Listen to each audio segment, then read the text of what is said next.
Eu vou colocar na versão King James 1611, que eu gosto muito dessa versão, tá, gente? Humilhai-vos, pois, debaixo da potente mão de Deus, para que Ele vos exalte no tempo certo, lançando sobre Ele todo o vosso cuidado, porque Ele cuida de vós. Pai querido, nós te louvamos, Senhor, porque sabemos, mas às vezes falhamos nesse saber, que o Senhor cuida de nós, Senhor. Perdoa-nos momentos de tristeza, de dúvidas, inquietações, mas que o nosso coração possa alinhar naquilo que Pedro escreveu para a igreja e até hoje tem validade, Senhor. Que nós possamos aprender a estar descansando debaixo da Tua potente mão. Que nós possamos aprender a lançar sobre Ti toda a nossa ansiedade, em nome de Jesus. Pode sentar, meu querido. Há uma versão da Bíblia que eu gosto muito, eu sempre falo, se você tiver recurso, você compra 1611 e invista um pouquinho mais, compra a Bíblia, a Mensagem de Eugênio Peterson. Ô Daniel, eu achei que era você que estava aqui, eu já ia... Não, ele tocou domingo passado, já era você que estava... É? Aí eu abençoo, claro, você está mais que eu, não, brincando. É que eu achei que era o Daniel também. E Eugênio Peterson se escreveu, então se você puder comprar as duas Bíblias, é interessante, tá? E na versão do Eugênio Peterson está assim, ela chama A Mensagem. Portanto, contente-se o que são e não empinem o nariz. Eu gosto muito disso. Não empine o seu nariz. A mão de Deus é forte e está sobre vocês. Ele os exaltará no tempo certo. Esse é um problema muito complicado, nós esperarmos o tempo de Deus. Nós somos uma sociedade imediatista de micro-ondas que fazem pipoca em 1 segundo, não como os antigos que demoravam para fazer a pipoca. Vivam livres de preocupação na presença de Deus. Ele toma conta de vocês. Amado Pedro, e é importante você entender isso, e nós falamos no domingo passado, você precisa entender essa dimensão, né? A própria física quântica tenta decifrar isso, a hora que decifrar faz viagem para o futuro ou faz viagem para o passado. Mas é como a palavra de Deus, o pensamento hebraico sempre vê o mundo de uma forma linear. Ou seja, tem um passado, tem um presente e tem um futuro. Todas as vezes que Jesus intercala algumas situações, a própria mulher samaritana, eu sei o teu passado, sei dos teus maridos, eu sei que você está com sede, mas eu sei o que eu posso te dar. E com Pedro não foi diferente, em João capítulo 21. Ele fala, eu sei do teu passado, sei de onde e conheço a tua família, eu sei das tuas lutas, as maldições hereditárias, sejam elas ou não, eu conheço todo o histórico de mágoa, decepção, de luta que você tem. Ô, Fidel, agora vai casar mesmo, né? Glória a Deus.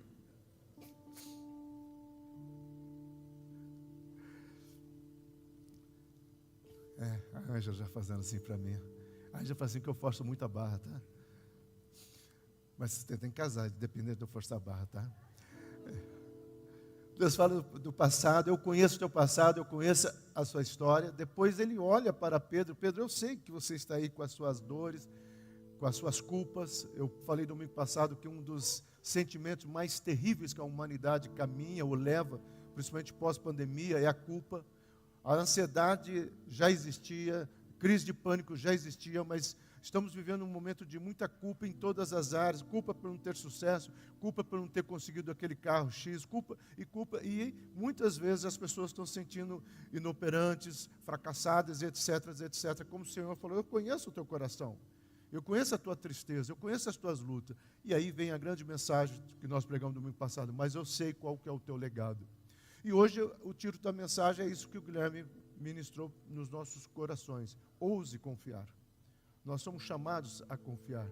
Essa é a intenção do Senhor. Pedro nos convida a ter esperança na protetora mão de Deus. Mas ele não fala apenas confiar no seu signo, ou confiar naquele link, né, de motivacional para o dia. Ele não, ele nos convida a confiar na boa e protetora mão do Senhor. Nós temos dificuldade, às vezes, de entender isso. O que é a boa e poderosa mão do Senhor. Na cultura hebraica, meu amado, era muito forte a certeza e a convicção de que a mão de Deus estava sobre a minha vida e sobre a tua vida, ou está sobre nós. Por isso que todas as bênçãos sacerdotais e patriarcais, ou seja, os pais, eles estendiam as mãos sobre os seus filhos e eles profetizavam. nesse ato de levantar as mãos, há o ato do cuidado, ao ato do acolhimento e ao ato de liberar as promessas do Senhor. Quando Isaías entendeu isso, Isaías falou, eu sei que Ele cuida de mim, Ele é o meu Senhor. E Isaías vai descrevendo, Isaías 41, descreve algo tremendo, que o Senhor expulsa para longe os nossos inimigos. O 54, ele fala, não importa o que se levantar contra nós, sejam palavras de inveja, palavras de maldições, ele fala dessa boa e poderosa mão que está sobre nós. Mas ele começa onde? No capítulo 35, onde ele começa a falar, olha, fortalecei os joelhos cansados, levantai as mãos, ou seja, ouse confiar. Isaías vem construindo essa linha de pensamento. 43, ele fala, mesmo que você passe pelas águas, as águas não irão te afogar. Mesmo que você passe pelo fogo, o fogo não irá arder em você, não é nem te queimar, arder em você.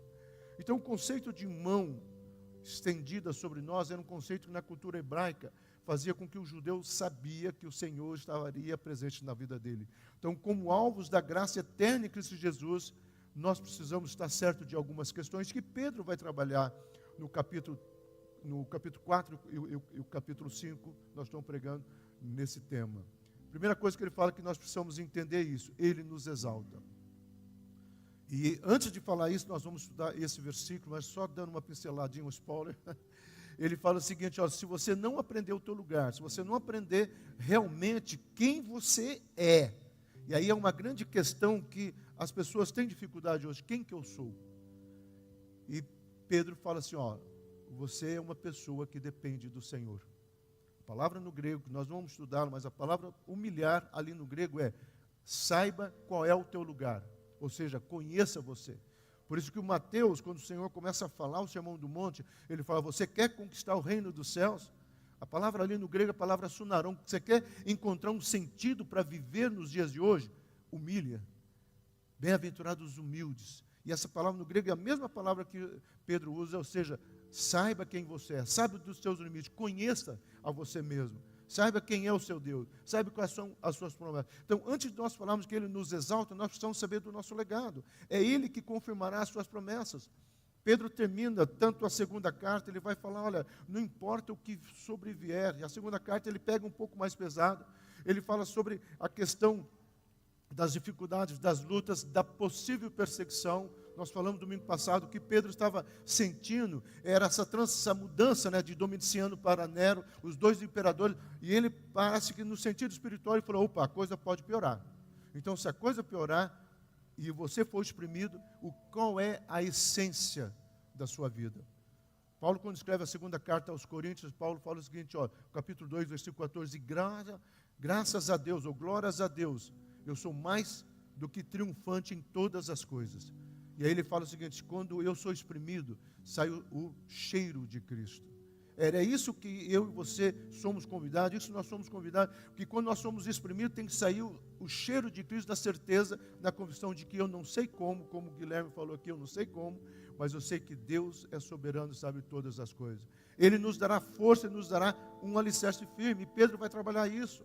Uma das questões que nós estamos preocupados em pregar aqui, essas temáticas, é que nós estamos vivendo numa sociedade muito frágil, uma sociedade que eu sinceramente, alguns anos atrás eu falava que era uma sociedade muito erotizada, mas hoje eu estou vendo que é uma sociedade com muitas disfunções, com uma dualidade, né, e uma bipolaridade muito complicada. Uma hora o cara está animado, outra hora o cara está desanimado, uma hora o cara sai atrás dos gurus da fé, dos gurus motivacionais, dos gurus da psicologia, dos gurus da filosofia, tá? Todo mundo, como eu já disse algumas vezes, procurando um sentido para a vida.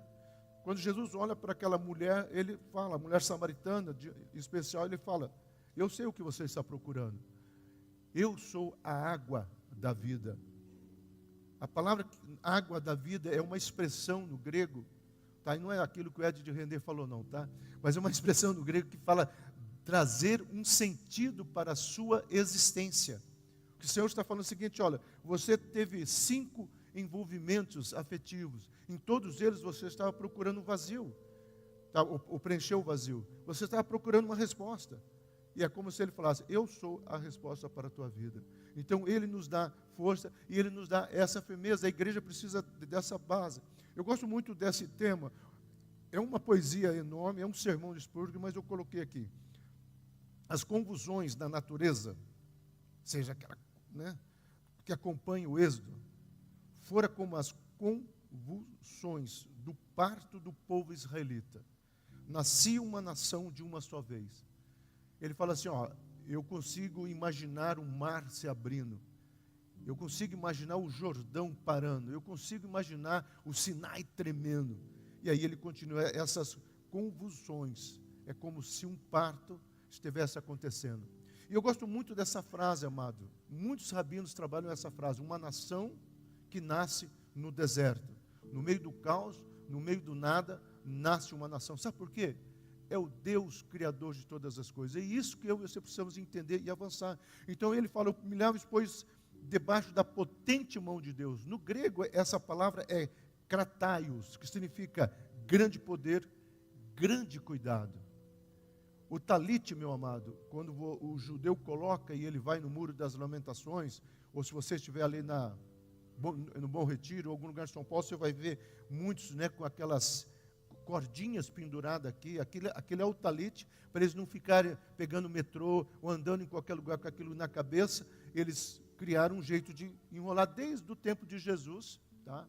Tanto é que aquela mulher com hemorragia toca numa das cordinhas do talit. O talit tinha algumas cordas, e aí cada corda dela significava uma das promessas de Deus. Por isso que às vezes, né, e algumas culturas religiosas roubaram isso, o judeu ia andando, pegava uma cordinha e começava a falar, eu sei quem é o meu Deus, eu sei quais são as promessas que Ele tem para a minha vida. Talvez um judeu estivesse conversando com o filho, vendo a revolta do filho, ou vendo qualquer situação, crise existencial, doença, sei lá o que, ele pegaria uma daquela cordinha, enquanto o filho está reclamando, ele está assim, eu sei o que Deus tem para você, em pensamento com certeza, eu sei que Deus tem uma promessa pela tua vida, você vai ser curado, você vai ser restaurado, eu sei, e eu creio, é mais ou menos isso. Por isso que aquela mulher, quando foi tocar, ela não toca nas vestes como é traduzido, né? A Septuagíntica coloca mais certo, a Septuagíntica coloca, tocou num dos fios do talite de Jesus, e Jesus fala, saiu o poder de mim. Não é qual fio que ela tocou, mas é a fé que tocou aquele talite. E o judeu fala assim, todo judeu fala que Deus no meio do nada criou uma nação. Agora pense, Deus no meio do nada criou uma nação, o que Ele pode fazer na minha vida e na sua vida? Então, este pensamento era o pensamento que Pedro está tentando trazer. A palavra humilhar significa reconheça quem você é, reconheça os seus limites, mas saiba que existe um grande cuidado sobre a tua vida. No Antigo Testamento, a mão do Senhor é o símbolo da força e de poder para os seus filhos. Por isso que a bênção e as promessas do Senhor é estabelecida nesse momento. Então, há uma promessa de Deus quando as mãos estão estendidas sobre a minha vida, sobre a tua vida. Davi entendeu isso. A maioria dos salmos de Davi, escritos naquele período, né, de perseguição de Saul, ele vai descrever em todos os salmos a certeza de que Deus foi tremendo sobre a vida dele, que Deus estendeu as mãos sobre a vida dele. Por isso que Davi talvez é a pessoa que mais falou sobre um lugar secreto, um lugar de acolhimento, que ele vai chamar do lugar onde ele gostaria de estar, né? Ele gostaria de se esconder. Tá? Pedro orienta todos os abatidos, sobrecarregados, a irem à presença de Deus em humildade. Essa expressão aqui, meu irmão, não é você chegar lá assim se arrastando, ou com um coração triste, como na Idade Média, né, do século XIII para o século XIV, principalmente nesse período que o pietismo começa a entrar na história da igreja. A igreja não entende isso e ela começa a trazer uma questão estética. Olha, então você tem que chegar para Deus. E até hoje nós temos isso. A ceia é uma coisa de tristeza. Meu amado, a ceia a gente ia estar pulando aqui, isso é um país tropical, sambando aqui com toda carinho e expressão na presença de Deus. A ceia é um momento que eu e você deveríamos nos alegrar, porque nós estamos reconhecendo e trazendo à memória aquilo que foi feito na cruz do Calvário. Então, às vezes, parece que aquele silêncio, porque a ceia, Jesus morreu naquela cruz, porque parece que a imagem que o Mel Gibson, né, colocou do filme A Paixão ainda está impregnado nos nossos arquétipos, e nós olhamos e sofremos. Não é isso. Então, chegar humildemente na presença do Senhor, não é você chegar de cabeça baixa, mas você saber que as suas limitações, saber dos seus pecados, saber que você não é nada, você não é o cara, você não é o centro da vontade de Deus, você não é nada, mas Deus é tudo. E naquele momento você fala, eu sei quem é o meu Deus. Quando você vai ler Isaías, Jeremias, tá? O próprio Oséias, Amós, você vai ver pessoas, profetas, homens de Deus, que eles compreenderam quem era o seu Deus. E eu deixei por último um que para mim é fantástico, que é Daniel, que é um sujeito que mais entendeu quem é o seu Deus, é o tal do Daniel. E os amigos deles também foram impregnados pela fé, pelo caminhar com Daniel. Você vai ser jogado numa fornalha.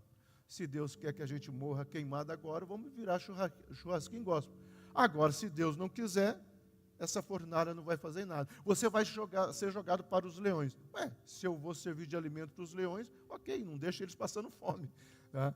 Essa convicção não é uma convicção sadomasoquista, eu gosto. Não, é uma convicção de alguém que sabe quem é o seu Deus. E é isso que o Senhor está dizendo. Então, quando eu e você chegarmos para Deus, não chegue com dúvidas. Bartimeu não chega para Jesus e fala, né, o cego de Jericó, o que você quer que eu te faça? Bem, se for da tua vontade, se o senhor estiver legal hoje, eu quero ver. Não, eu quero ver. Essas convicções têm que estar no nosso coração. Eu quero restauração no meu casamento, Senhor. Eu quero que haja abertura de emprego, eu quero promoção, eu quero tudo isso, aquilo que é meu por direito. Mas também fique na presença de Deus para Ele falar o que Ele quer. E o que Deus quer, Deus vai falar para você, e eu quero o teu coração. Eu quero a totalidade da tua entrega. Isso é humildade. Eu sei o que eu quero, mas eu sei o que o meu Deus espera de mim. É nesse momento que eu e você precisamos entender o que era a questão do tabernáculo. Era aquele momento que todo o sacrifício era queimado e as pessoas do lado de fora, ao redor do tabernáculo, ficavam olhando para cima, para ver se a fumaça subia, porque era cheiro suave e agradável ao Senhor. Essa convicção, talvez por nós não termos, né, essa questão estética, essa questão visual, fica muito distante você falar, Deus está aqui. Aonde? Os anjos do Senhor estão nesse lugar. Aonde? Às vezes nós precisamos entrar na dimensão espiritual e é termos nossos olhos espirituais abertos. Porque quando alguém fala, estou vendo um anjo aqui, se eu não estou vendo naquele momento, eu falo, Deus, não estou vendo, mas se é anjo do Senhor, pode me tocar, que eu quero ser curado, restaurado, ou tudo aquilo que o Senhor veio trazer, ou que os seus anjos vieram fazer a seu comando, eu recebo em nome de Jesus. Isso é uma questão de fé. Isso não é uma questão de ser maluco, beleza, não, meu amado. Isso é uma questão de fé, de posicionamento. Então, é essa intenção, essa situação que eu sou chamado a comparecer diante do Senhor. Deus é poderoso e deseja guardar as nossas mentes e corações através da paz que excede a todo entendimento. O que Deus está dizendo através de Pedro era, não importa quais são as suas lutas, não importa quais são as suas dificuldades, guarde o seu coração, eu quero guardar. Quando Paulo escreve Filipenses, ele vai dizer que a paz de Cristo que excede a todo entendimento. Paulo vai falar que eu e você precisamos trazer à memória tudo que é puro, tudo que é santo. Nisso eu quero pensar, é a metanoia de Paulo. Nós precisamos buscar isto. Eu estou dando aula, estou encerrando o semestre, estou falando sobre o pensamento gnóstico. E como que é, cada aula que eu preparo, eu vejo o pensamento gnóstico nos dias de hoje. E nessa sexta-feira e quinta-feira eu dei aula para 2 turmas, né, trabalhando essa temática. Como que o pensamento gnóstico acabou com a igreja, trouxe para a Europa o liberalismo. O liberalismo chegou até os Estados Unidos e está começando a chegar no Brasil. Onde parece que Deus precisa de ajuda, Deus é mais um mantra que você se posiciona, Deus é uma energia, e você tem esse conceito de liberalismo acabou. Será que Deus realmente fez o Jardim do Éden? Será que Deus realmente fez o homem? E começa a trazer informações que a ciência está colocando que nunca conseguiu provar nada. Meu amado, se na Bíblia tivesse escrito, e Deus criou a ameba, e da ameba veio Silas, eu ia louvar a Deus porque essa ameba me trouxe. Desde que a fonte fosse Deus, o Criador de todas as coisas. Se na minha Bíblia estivesse escrito qualquer outra coisa que a ciência estivesse falando, eu ia tomar posse. Como uma vez, em sala de aula, um aluno falou assim, mas o fenômeno do Mar Vermelho era uma coisa que acontecia, então não é bem que eles passaram, não foi Moisés que fez, meu amado. Então vai cronometrar, exatamente no momento que o povo tinha que passar, e pior, por que quando o exército de Faraó foi passar, o mar fechou? Às vezes são detalhes que a gente falta bom senso para a igreja, é isso que Pedro está falando. Por isso que domingo passado nós pregamos, cingindo todo o nosso pensamento. Vamos ter bom senso, vamos analisar, vamos pensar. Não vamos atrás do pastor da moda, da igreja da moda. Vamos atrás de Jesus Cristo, que nunca sai da moda. Vamos atrás de encontros diários com o Senhor. Isso aqui é comunhão dos santos.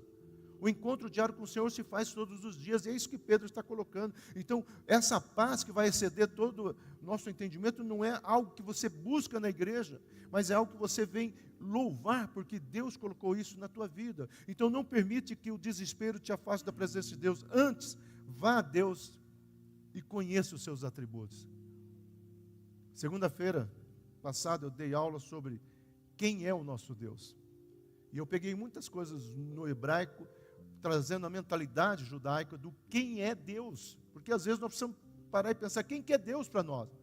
Às vezes tem pessoa que tem uma mentalidade de Deus, um velhinho, né, de uma barba bonita, que nem essa, ou um pouquinho melhor, sentado no trono lá e só olhando.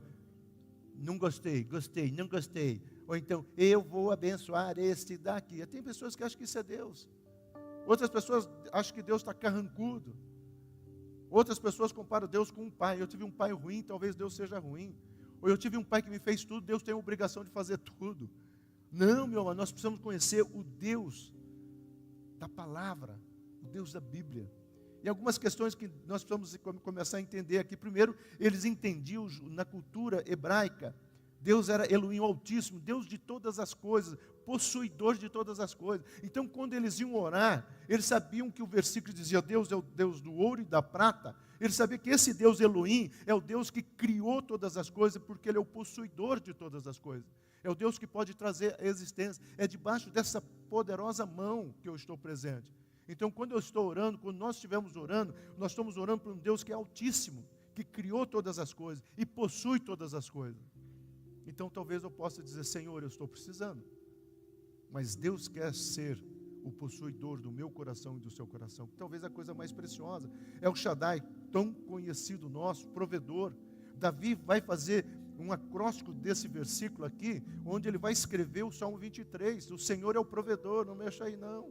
O Senhor é o provedor, não mexam, amém? O Senhor é o provedor, Salmo 23, que o Senhor é que estava mexendo aqui. Fica com vergonha. O Salmo 23 é um convite para que eu e você possamos entender isso. O Senhor tem pastos verdejantes. O Senhor tem águas que refrigeram a minha alma. Mas como é que começa o Salmo? Senhor, me dê pastos verdejantes. Amém. Senhor, me dê águas que venham refrigerar a minha alma. Amém. Senhor, prepara uma mesa para mim. Amém. Se o Senhor realmente se tornar o meu e o seu provedor, sabe o que significa essa palavra? Eu me entrego ao Senhor, autor de todas as coisas, porque eu sei que Ele é o provedor. Jeová, um nome muito conhecido, né? O grande eu sou. O grande eu sou. Paul Wilber e muitos cantores que cantam músicas em hebraica, Joshua Aaron, né? Também um outro. Depois, se você quiser uma playlist, se você tiver iPhone, fica mais fácil, porque está na Apple Music. Pode pedir para a pastora e a pastora manda, viu? Ela mandou para mim, fantástico. Só músicas por pessoas messiânicas, hebraicas messiânicas. É gostoso. Aliás, vou abrir um parênteses. Eu estou lendo um livro, gente, do Perry Stone, muito bom. E ele fala assim que às vezes nós precisamos limpar o ambiente espiritual. E ele fala assim, eu vou dizer uma coisa que talvez as pessoas vão achar estranha. Mas quando o ambiente estiver pesado, ou você quer mudança, coloque o som, não precisa botar alto não, viu, meu amado? Coloca bem baixinho. E ela fez essa playlist, às vezes eu coloco bem baixinho. Amado, realmente a atmosfera muda. Isso não é mantra, isso não é cabala. Não, meu amado, isso é bombardear o mundo espiritual com adoração ao Senhor, tá? Porque eu sei que Deus é um Deus de promessa, Ele é o grande eu sou. O grande eu sou. Eu fiquei quase a primeira parte da aula inteira falando sobre esses nomes de Deus na segunda-feira. E aqui eu só estou resumindo, porque é uma coisa que eu e você precisamos entender. E por último, Elohim, o Deus criador, Deus de poder. Então nós temos um Deus que possui, um Deus que é provedor, um Deus que é grande de promessas e um Deus que cria todas as coisas. A palavra Elohim é Deus Pai, Deus Filho, Deus Espírito Santo. E ela vem de uma etimologia que no hebraico gera a palavra dabar. No princípio, criou, essa palavra criar, dizer, trazer à existência. É o Deus que traz a existência para a minha vida, para a sua vida.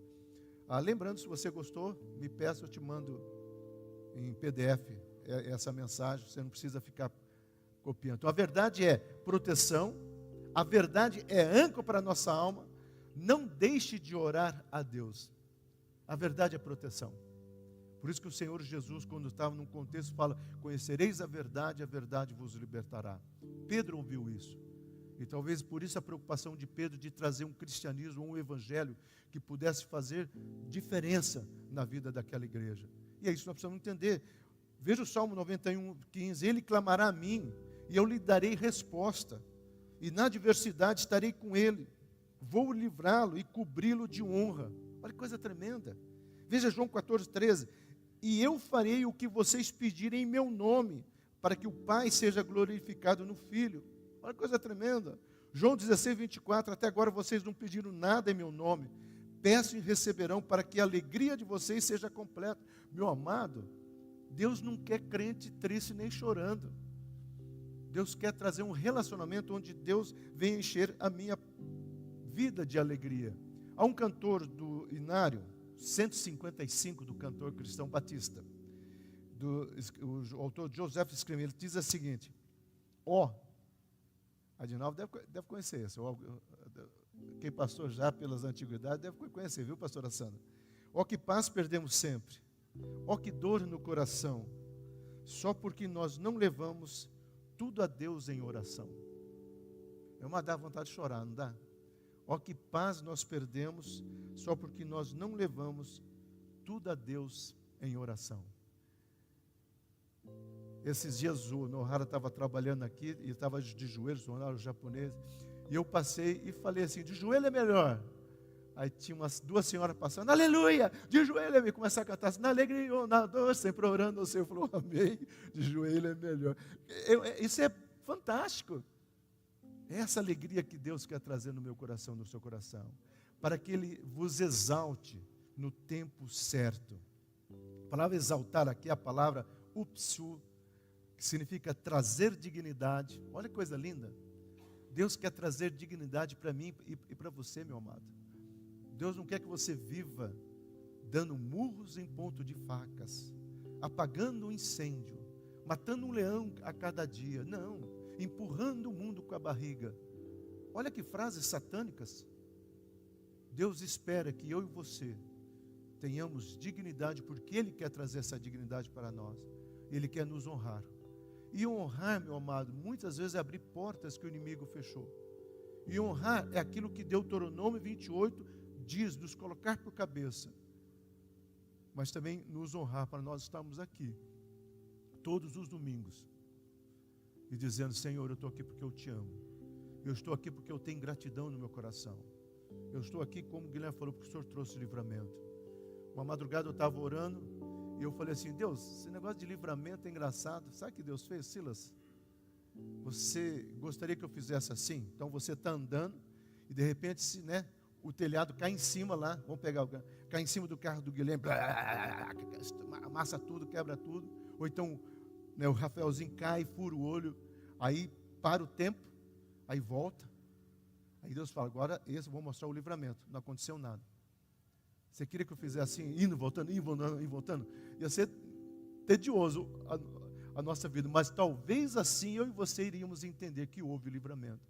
Porque às vezes a gente está orando e vem aquela pessoa da canelinha de fogo, e fala assim: Deus deu um grande livramento. Mas que grande livramento. Às vezes Deus tem que abrir uma janelinha de filme e dizer: foi aqui, ó, idiota gospel, foi aqui, ó, aqui que eu te livrei, foi aqui que eu preservei tua vida, foi aqui que eu coloquei minha boa e poderosa mão. Poderia ter acontecido isso. É mais ou menos isso.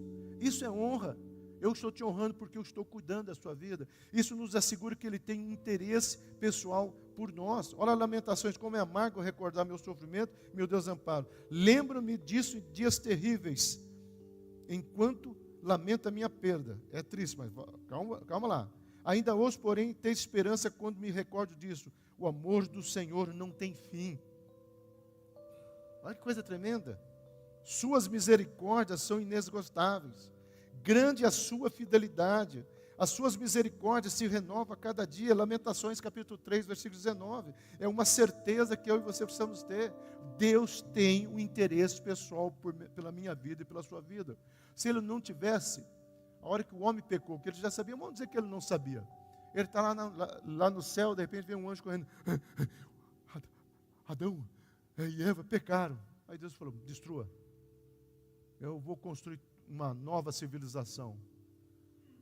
Talvez, vamos supor, se tivesse sido assim, Deus falaria para o anjo, calma, calma, calma. Eu tenho já a solução preparada, antes mesmo de que eles fizessem isso. É isso que Paulo falou em Colossenses, antes mesmo da fundação do mundo, o Senhor já tinha preparado essa igreja para mim e para você. Amém, igreja? Antes da fundação do mundo, Deus já tem preparado o meu dia a dia, a minha segunda-feira. Deus tem preparado e reservado aquilo que Ele tem de melhor, mas Ele também espera aquilo que Ele reservou para Ele. Eu quero que o seu louvor, a sua gratidão, seja um cheiro suave e agradável a mim. A ansiedade não traz solução para as nossas dificuldades. Medo, ansiedade, preocupação não traz. Se a ansiedade trouxesse solução, meu amado, o que tem de pessoas com respostas, você não tem ideia. Então é isso que Pedro fala. A palavra ansiedade, né, na cultura, porque vem aqui das entranhas. Eles, quando alguém estava preocupado, vinha aquela dor na barriga, né, nas entranhas. Então ele sabia que aquilo lá era uma preocupação. Aí vem a etimologia da palavra ansiedade. Eu estou com ansiedade. E aqui, eles não entenderam como a psicanálise viu, tá? Mas é essa a questão, de você andar, eu estou com medo, porque a ansiedade tem um ciclo. A ansiedade começa assim, será que vai acontecer alguma coisa de ruim? Aí ela vai para o segundo ciclo, eu sinto que já está acontecendo. Aí ela vai para o terceiro ciclo, misericórdia, o que eu vou fazer? E sai correndo. Esse ciclo é que nós precisamos quebrar. E como é que Pedro fala? Lance para Ele. Senhor, estou preocupado. Meu amado, Deus não tem dificuldade. Deus não quer que você fique só ajoelhado. Senhor, não, Deus quer que você converse com Ele. Senhor, eu estou enfrentando essas lutas. Senhor, eu estou encontrando essas dificuldades. Quantas vezes Davi abriu o coração? Olha o Salmo 91, meu amado. Quantas vezes Deus abriu o coração e colocou para Deus? Quantas vezes Davi chorou diante do Senhor? Quantas vezes Davi também falou, Senhor, enquanto eu não confessei, a coisa estava andando ruim, ele também reconhecia. Há momentos que eu e você precisamos entender essa verdade. Então o diabo procura roubar a alegria, sobrecarregando os pensamentos com medo e falta de fé. Domingo passado e essa semana, na aula de segunda-feira, eu estava explicando sobre a palavra no hebraico, não no grego, mas no hebraico, sobre a palavra da cerca protetora da mão de Deus. É mais ou menos assim, Deus está assim cuidando do Silas e o diabo está do lado de fora. E o diabo não pode atingir a minha vida, não. Ele lança a maldição, não. É como se fosse uma cúpula protetora. Já viu aqueles filmes, efeitos especiais? Levanta-se uma cúpula. O diabo joga dardo, o diabo joga tudo. Só que ele é astuto. E eu falei isso domingo passado, o que ele faz? Ele fica do lado de fora da cerca. Silas, vem aqui. Só quero te mostrar uma coisinha, é tão bom, é tão gostoso. Só um pouquinho. E aí quando sai, todas as coisas acontecem, porque é isso que ele tem, matar, roubar e destruir. Não permita que o diabo coloque. Devemos tampar em nosso rosto o brilho de quem confia e espera no Senhor. É isso que nós precisamos ter. Eu gosto muito desses dois versículos, eu vou ler dois versículos grandes, de 2 capítulos. Para mim é essa dualidade, essa bipolaridade do conflito humano. Romanos 7. Assim descobri esta lei em minha vida, que quando quero fazer o que é certo, percebo que o mal está presente em mim. Amo a lei de Deus de todo o coração, contudo, há outra lei dentro de mim que está em guerra com a minha mente e me torna escravo do pecado, que permanece dentro de mim. Como sou miserável, quem me livrará desse corpo mortal dominado pelo pecado? Graças a Deus que a resposta está em Jesus Cristo, nosso Senhor. Na mente, quero de fato obedecer a lei de Deus, mas por causa da minha natureza humana, sou escravo do pecado. Aí ele termina com uma coisa fantástica, assim, agora, portanto, já não há nenhuma condenação, capítulo 8, dos que estão em Cristo. Só virar a página. Pois em Cristo Jesus, a lei do Espírito dá vida aos que libertou e liberta do pecado e da morte. A lei não era capaz de nos salvar nem da minha própria natureza humana.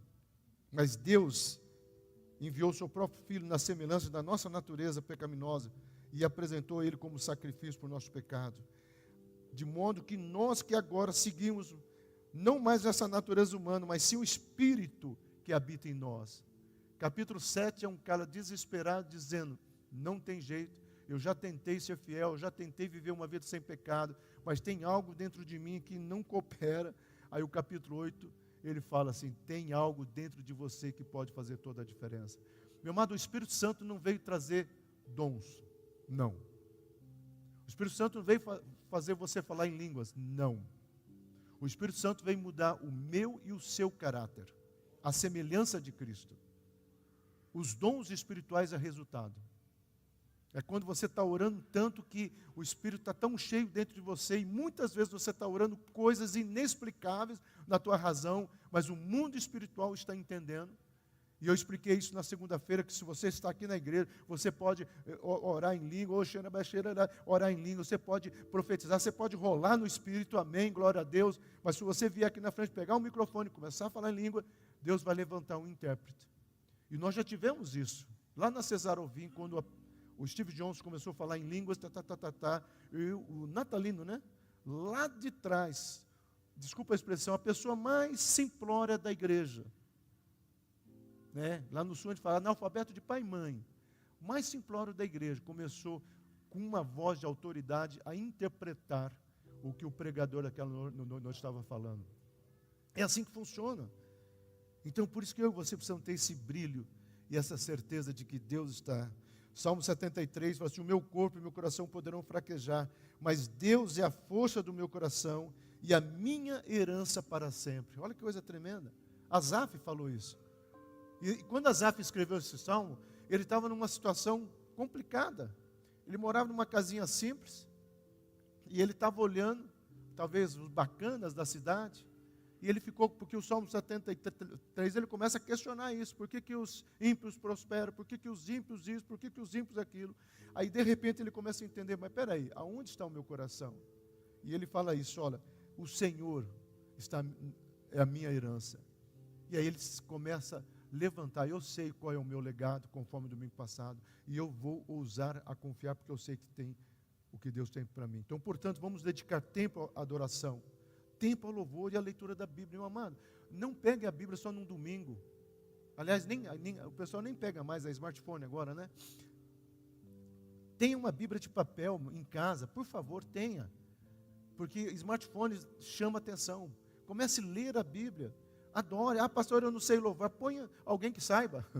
Você não vai poder chamar o Guilherme sempre para estar na tua casa, né, tocando. Então, você pega o que foi gravado e põe lá. Ou então comece a fazer uma playlist, igual da pastora, que eu não sei quem que vai pedir, tá? De adoração. Começa lá, e liga lá e deixa rolar.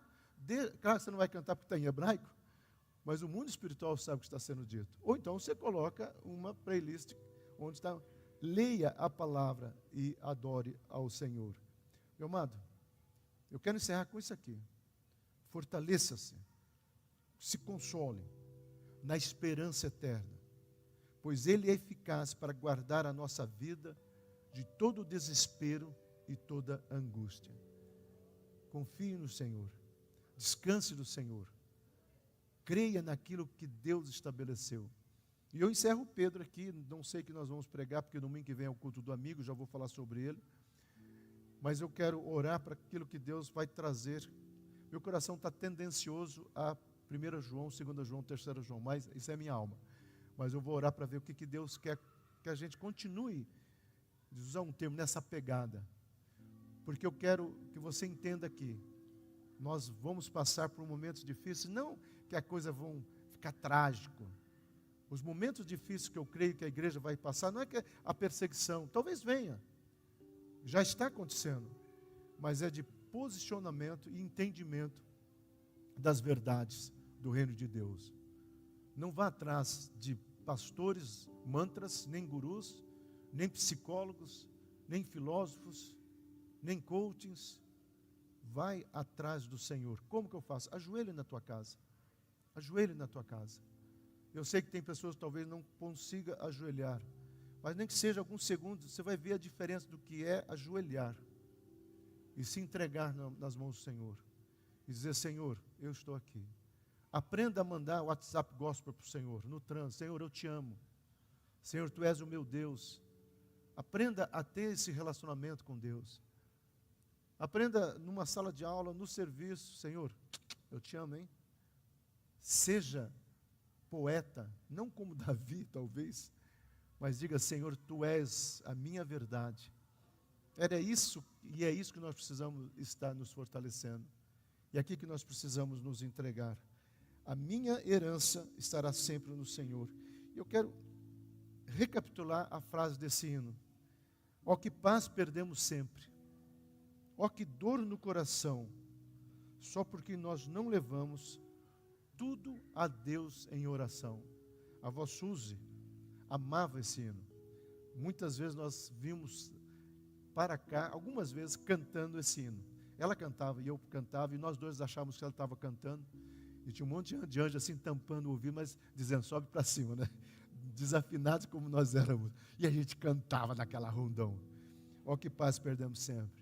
Talvez é isso que eu e você precisamos pensar. Amém? Abaixe sua cabeça. Pai querido, aquilo que foi falado, que foi rema, tudo aquilo que foi comentado e projetado, mas aquilo que foi realmente palavra específica para cada um aqui, Senhor. Qual frase, qual ponto, qual slide, não importa.